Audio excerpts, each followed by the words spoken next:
So we'll start straight away with the chanting and then some meditation before we continue our discussion on 5 aggregates or 5 skandhas. Okie dokie. Namo Tassa Bhagavato Arahato SammaSambuddhassa. Namo Tassa Bhagavato Arahato SammaSambuddhassa. Namo Tassa Bhagavato Arahato SammaSambuddhassa. Buddham saranam gacchami, Dhammam saranam gacchami, Sangham saranam gacchami, Dutiyampi Buddham saranam gacchami, Dutiyampi Dhammam saranam gacchami, Dutiyampi Sangham saranam gacchami, Tadayampi Buddham saranam gacchami, Tadayampi Dhammam saranam gacchami, Tadayampi Sangham saranam gacchami. Namo Buddhaya, Namo Dharmaya, Namo Sanghaya. Namo Buddhaya, Namo Dharmaya, Namo Sanghaya.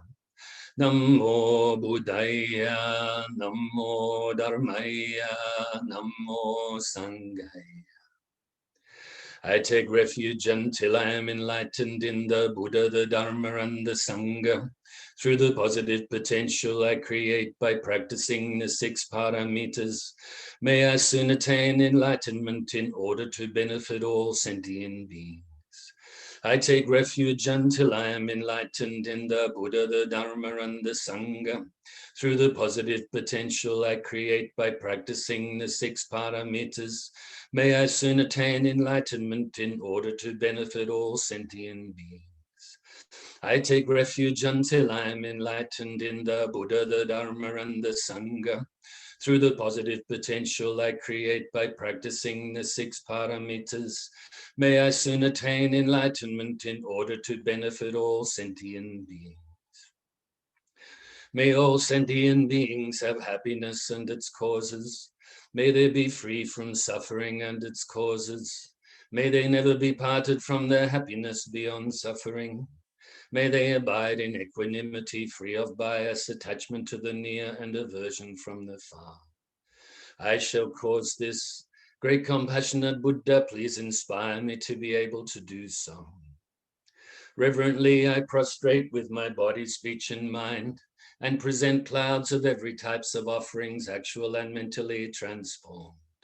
I confess all of my negative actions accumulated since beginningless time, and rejoice in all the virtues of all holy and ordinary beings. Please remain until cyclic existence ends, and turn the wheel of Dharma for all sentient beings. I dedicate the virtues of myself and others to the great enlightenment. However innumerable all sentient beings are, I vow to save them all. However inexhaustible my delusions are, I vow to extinguish them all.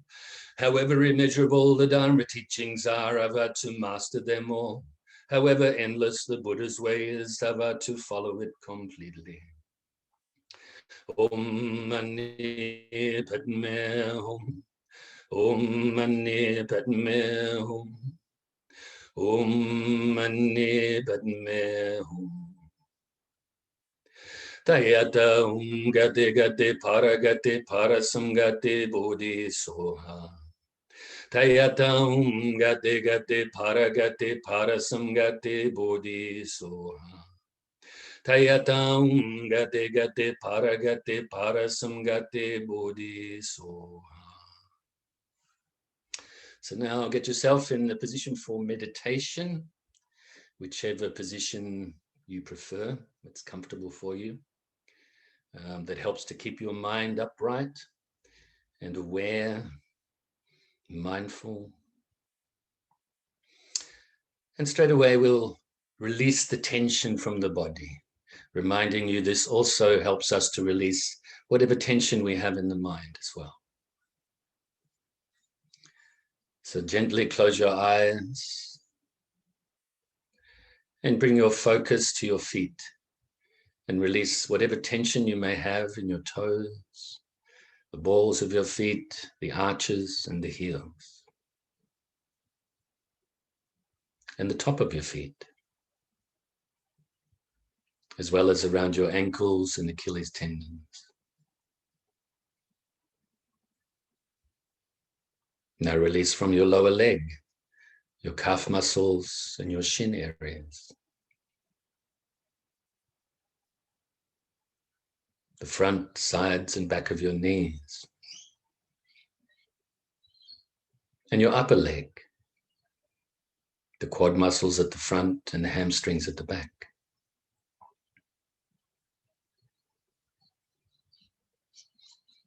Now focus on releasing the tension from your midsection area, the groin, the hip flexors, and the glutes.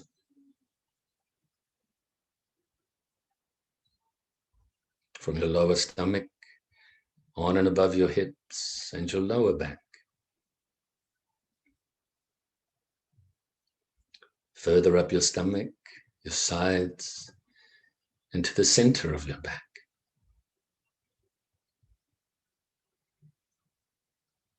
From your chest, underneath your arms, and your upper back, the rhomboid muscles and the lateral muscles. And now release from your upper trap muscles that run between your neck and your shoulders, as well as your shoulders.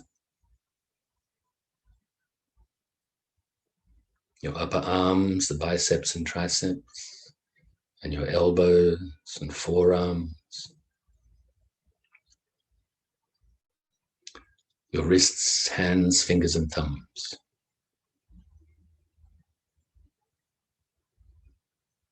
Now bring your focus up to your neck and release the tension from the front, sides, and back of your neck.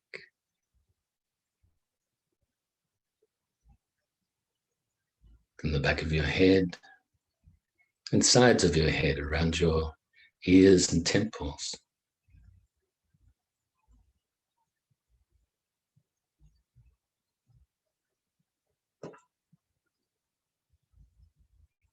And your face, release the tension from around your cheekbones and cheeks, your jaw, chin, mouth, both inside and outside, your nose and sinuses and eye sockets and eyes, and your forehead. And finally, the crown of your head.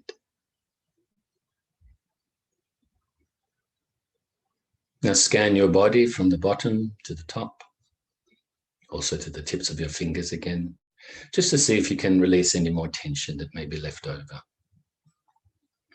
And when you have done this, gently bring your focus to your breathing. Obviously starting at the tip of your nose, and follow the feeling of the breath as you breathe in and out of your lungs. As you breathe in through your nose, the air is quite cool as it passes your throat. And as it enters the lungs, they expand. As you breathe out, they compress. And as the air passes the back of your throat on the way out your nose, it's quite warm due to being inside the body. That's all you have to do right now, is focus on your breathing. If any mental agitation arises, such as thoughts and emotions, attitudes, some sort of mental feelings, don't cling to it. Don't grasp at it. Don't try to forcefully push it away either, or even deny it. Just refocus on your breath. Let it come and go naturally by refocusing on your breath. And likewise, if you find your mind becoming a little bit dull, then refocus on your breath more brightly. Be mindfulness of your breath without judging, without discriminating. When your mind wanders or becomes dull, be aware of that without judging, without discriminating. And then conscientiously refocus on your breath. This is the process of meditation. As we practice, and we practice more and more, our meditation techniques that we put into practice, I should say our implementation of them, becomes more natural. In other words, we become better at it. So don't put too much pressure on yourself.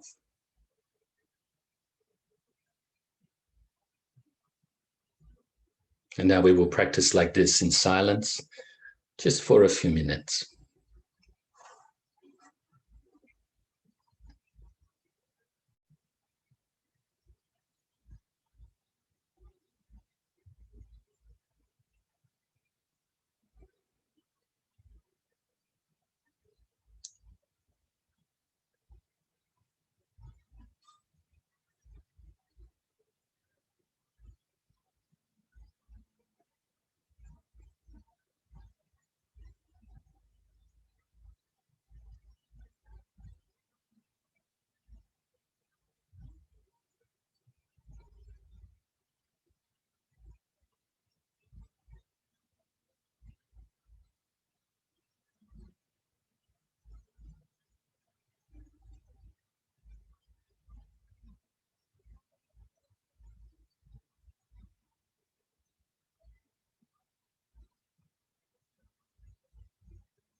So now you can feel very pleased with yourself for engaging in this samatha or calm abiding meditation on the breath, also known as anapanasati or mindfulness of the breath. Feel yourself with friendship and loving kindness. Feel yourself with metta, universal loving kindness.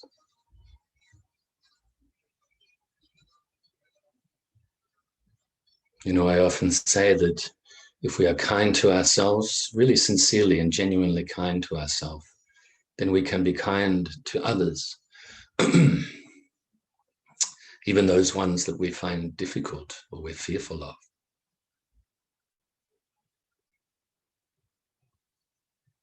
Also, if we're honest to ourselves, which is included in loving kindness, it is likewise we're able to be honest with others.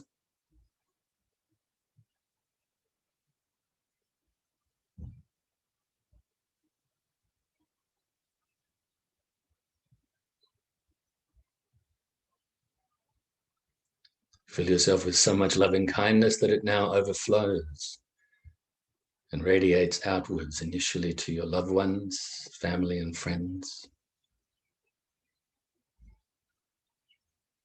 May they be happy, free from suffering, and may they be at peace.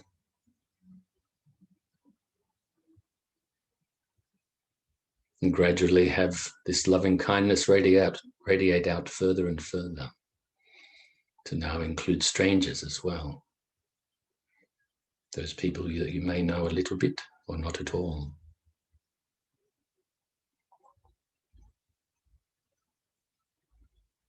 And also to those that you may find difficult, even may regard them as enemies or adversaries.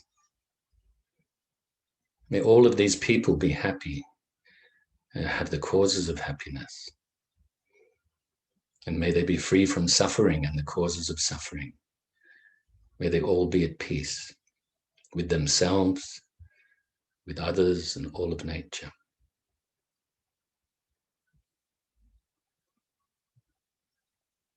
And radiate your love and kindness also to include all of those other living beings that are around your immediate area.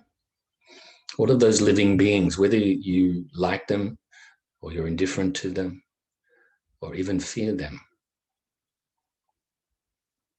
whether they are born from wombs or eggs, moisture, or through transformation, or whether they fly through the air, live on the lands or under the land or in the waters. May they also be happy, free from suffering, and be at peace.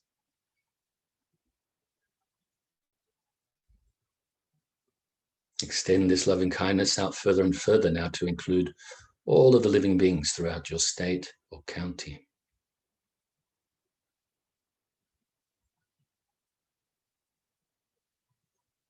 And throughout other states and counties, until this love and kindness pervades your whole country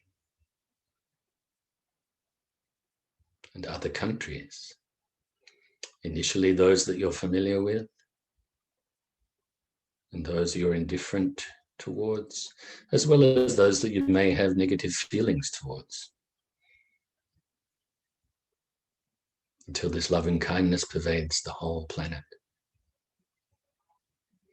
How wonderful it would be if all of the living beings in this planet, or on this planet, if they engaged in the causes of happiness, and therefore were happy, and if they avoided engaging in the causes of suffering, and therefore they be free from suffering. If they were all at peace with themselves and others and all of nature. Radiate this loving kindness out further and further still to include other planets throughout the whole solar system and other solar systems throughout this galaxy. And other galaxies throughout the universe. And other universes throughout infinite space. This unlimited, immeasurable loving kindness coming from your heart, from your mind, radiates now throughout infinite space. It may be helpful to realize at this time that you are not disconnected from this. All things are interdependent, interconnected.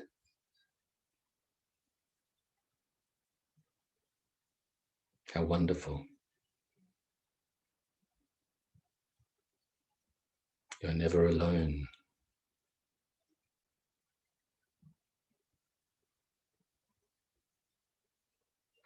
And now be present here and now, and we will recite the dedication prayer before we have a chat.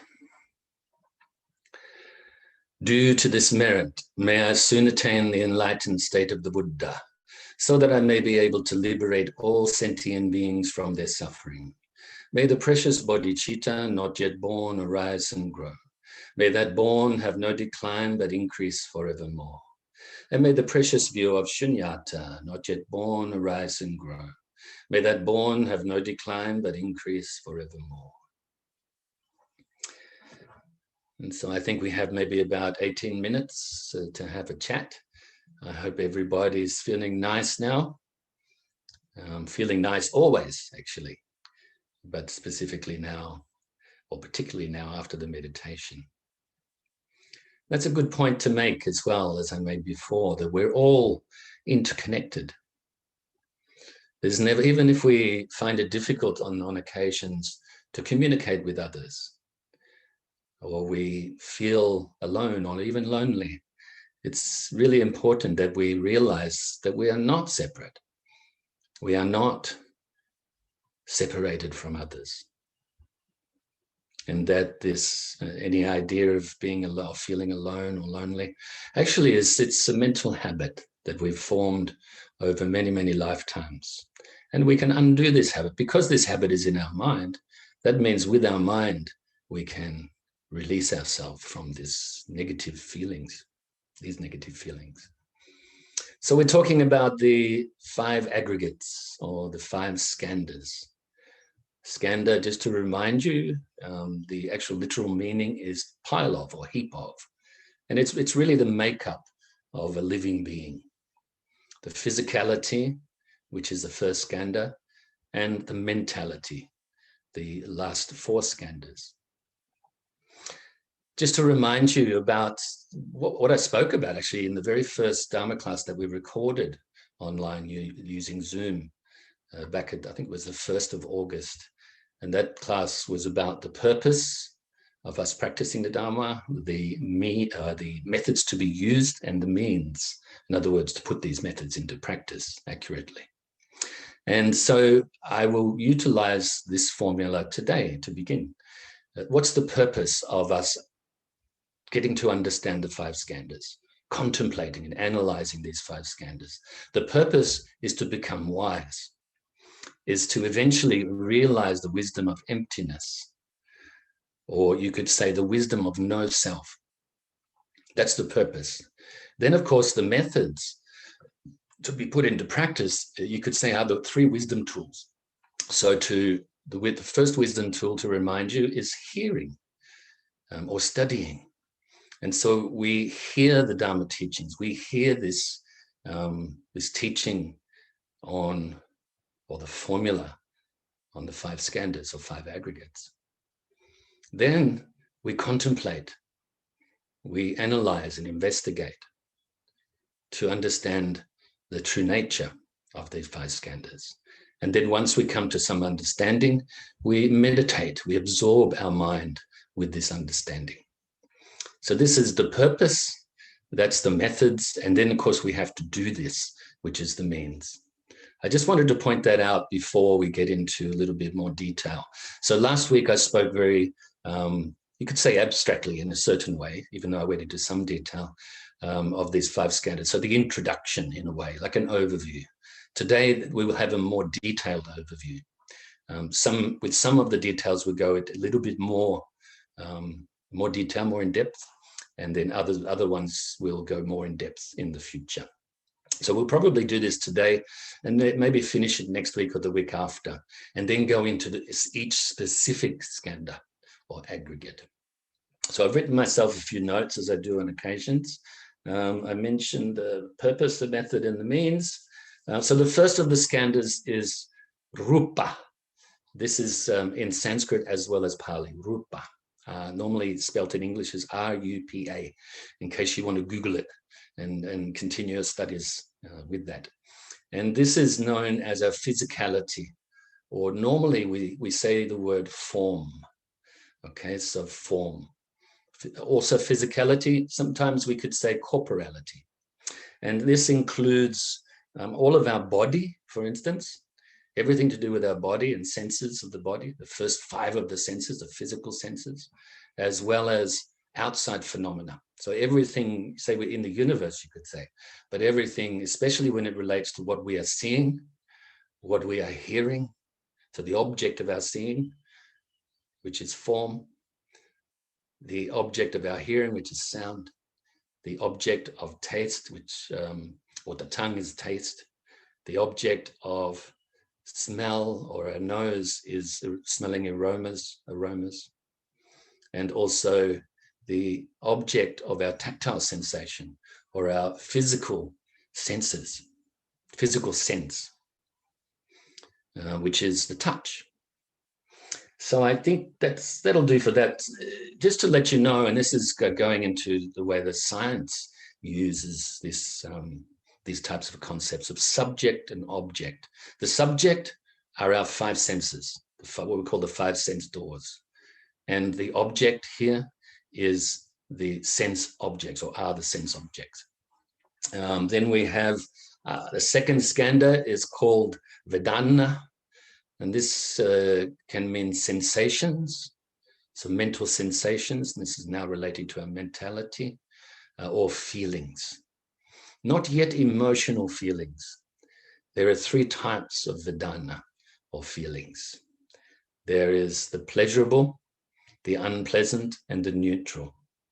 Obviously, what we find pleasing is the pleasant, some sort of nice feeling, which normally arises due to us experiencing what we think as pleasure, or being in contact with something that we find pleasing. Then we have unpleasant feelings, or you could even say painful. And then we have neutral or indifferent feelings. So that is the second of the skandhas.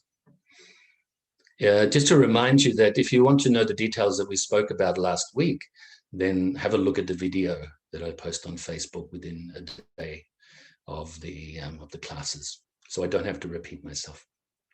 Then, of course, we have the third skandha, which we translate either as thoughts, or like the first thought, or perception, or acknowledgement, recognizing, noting. And this in Sanskrit is known as samjna, also in Pali known as sanna, very similar, okay? And this is our, like I said, our thought, our perception. It's like we give a name and identity to an object. So that's what it is. I'll expand upon that hopefully a little bit, maybe in 5 or 10 minutes. But that's what it really is. It's giving an identity to something. Now, this is the first two, or the first skandha, and then, which is our form, and relating to the subject, contacting with the object, and then giving rise to some sort of conscious moment. These don't cause, you could say, a personal experience. It's the feelings, the perception, and then, of course, the mental formation, or the mental impulses, which includes volition and will and so forth. These give rise to our habitual tendencies, or our personal experiences, okay? But we will once again go into that a little bit later. So basically, we are recognizing something to have a certain identity, or a name, some sort of meaning behind it, okay? And some sort of conceptualization as well. Then the fourth skandha is known as samskara, or it's in Sanskrit, or in Pali is sankara. And this is our, I mentioned, mental impulses, or impulsive mental reactions. You could split this up into two types, even though they're the same thing. Quite often we can know these as mental formation, or volition, or intention, or will. So the first part of it is the mental formation that is caused from the past. So this, you could say, this is our mental habits and our impulses that we've created through so many lifetimes in the past, as well as this lifetime as well. And then it has an element of the present. So this is our intention, our motivation, or our volition in this present moment. How we react to something in the moment. And of course, how we react unless we're training ourselves really, really well already, then is dependent upon the conditioning that we've experienced before. So it has the two parts, like I mentioned, from the past and to the present. And so the mental formations, maybe it's a good way to say the past, and volition or will or intention, the present. Okay, so basically there's three types of intention, I should say here again, and that is wholesome, unwholesome, and neutral or indifferent. Of course, the unwholesome causes unwholesome karma. It leaves an unwholesome seed, you could say, or an imprint on our consciousness. The wholesome leaves a wholesome seed or imprint on our consciousness. And it's likewise with the neutral, leaving neutral. So I think we have 7 minutes. This time goes by so quick, especially when I'm talking about a subject that I really like to teach about, that's a little bit more in depth. Sometimes the time seems to go too quickly, but that's okay. That's time. You know, there's only 3 times, as I mentioned, or the Buddha mentions: past, present, and future. Future not here, past gone. So concentrate in the present. And so that'll do for that as an overview, a little bit more detailed overview than last week. And then, of course, the 5th skandha is known as Vijnana, or in Pali, Vinana. And this is consciousness. And our consciousness, basically, as I alluded to before, is pure awareness. This is awareness. This is not like any discrimination. This is not any habitual thing happening. The consciousness arises when our physicality or our physical senses contact with an object. Then there's a conscious moment.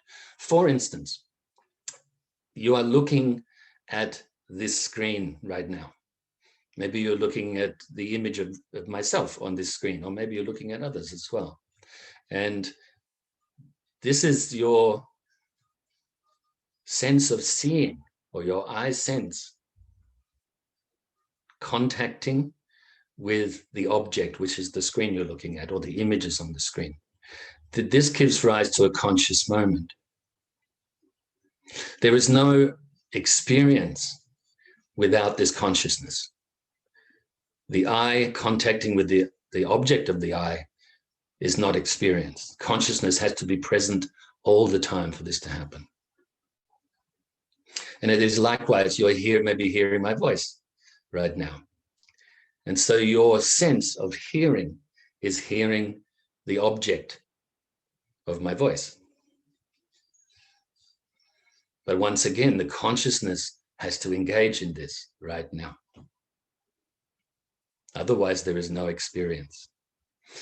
If that wasn't the case, then I don't want to sound morbid, but then a dead body would experience through their eyes, which are no longer usable. There's no consciousness there anymore. So the eye would contact with something and see it and have an experience. But as we know, this is not the case. So let me, this is kind of like the Buddhist analysis of personal experience. That is what the 5 aggregates and contemplating the aggregates leads to our understanding of our personal experience. I should remind you here and now that it is always impermanent. The form aggregate is constantly changing. The feeling aggregate is constantly changing. The perception aggregate is constantly changing. And it is likewise with the mental impulse or volition aggregate as well as the consciousness aggregate. It's, like I said earlier, the makeup of a living being. We all have these 5 aggregates. 3 marks. So 3 marks of existence is everything is impermanent, everything is unsatisfactory, you could say, due to this impermanence. And also there is no self to be found, no self-identity to be found. How could there be if everything is impermanent? But you will come to understand that in time, okay? Of course, when we talk about the 3 marks of existence, this also, we could say, we can expand to the 4 seals as mentioned before. And of course, the 4th seal is that nirvana is freedom from all this. So the first 3 are conditioned by cause and effect, or the law of karma. And the fourth one, which is nirvana, this is unconditioned.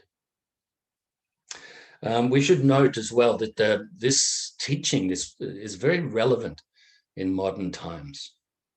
That in modern life, in science, modern sciences, especially psychology, and in fact, you could say the whole of the teachings of the Abhidharma, or the higher knowledge teachings, the Buddha's, you could say, psychology and philosophy on the Buddha's teachings, that this is very relevant in today's society. We can actually prove many of these teachings to be 100% accurate without even going into detail and without even experiencing this directly mentally ourselves yet, just through looking at it and comparing it to modern scientific findings. Once again, especially in psychology. All Buddhist teachings, including the 5 aggregates, are particularly interesting to psychologists and psychiatrists. This is factual, okay? Especially the practice of meditation as well. You could say it's equivalent to the table of elements in psychological teachings in Buddhism, and the elements of experience, that is. So there is no self to be found, whether it's within the whole or whether it's within the components and the makeup of the whole, or the elements of the makeup. Okay, so I think we only have 1.5 minutes now to go. Just to let you know as well, we'll start to talk the details of these, each particular skandha in more detail next week, still with an overview to it. And then, as I mentioned, later on, we'll actually go into each individual one as well. Okay, so should re-mention here to you that the name self really is just a convenient term for a collection of physical and mental factors.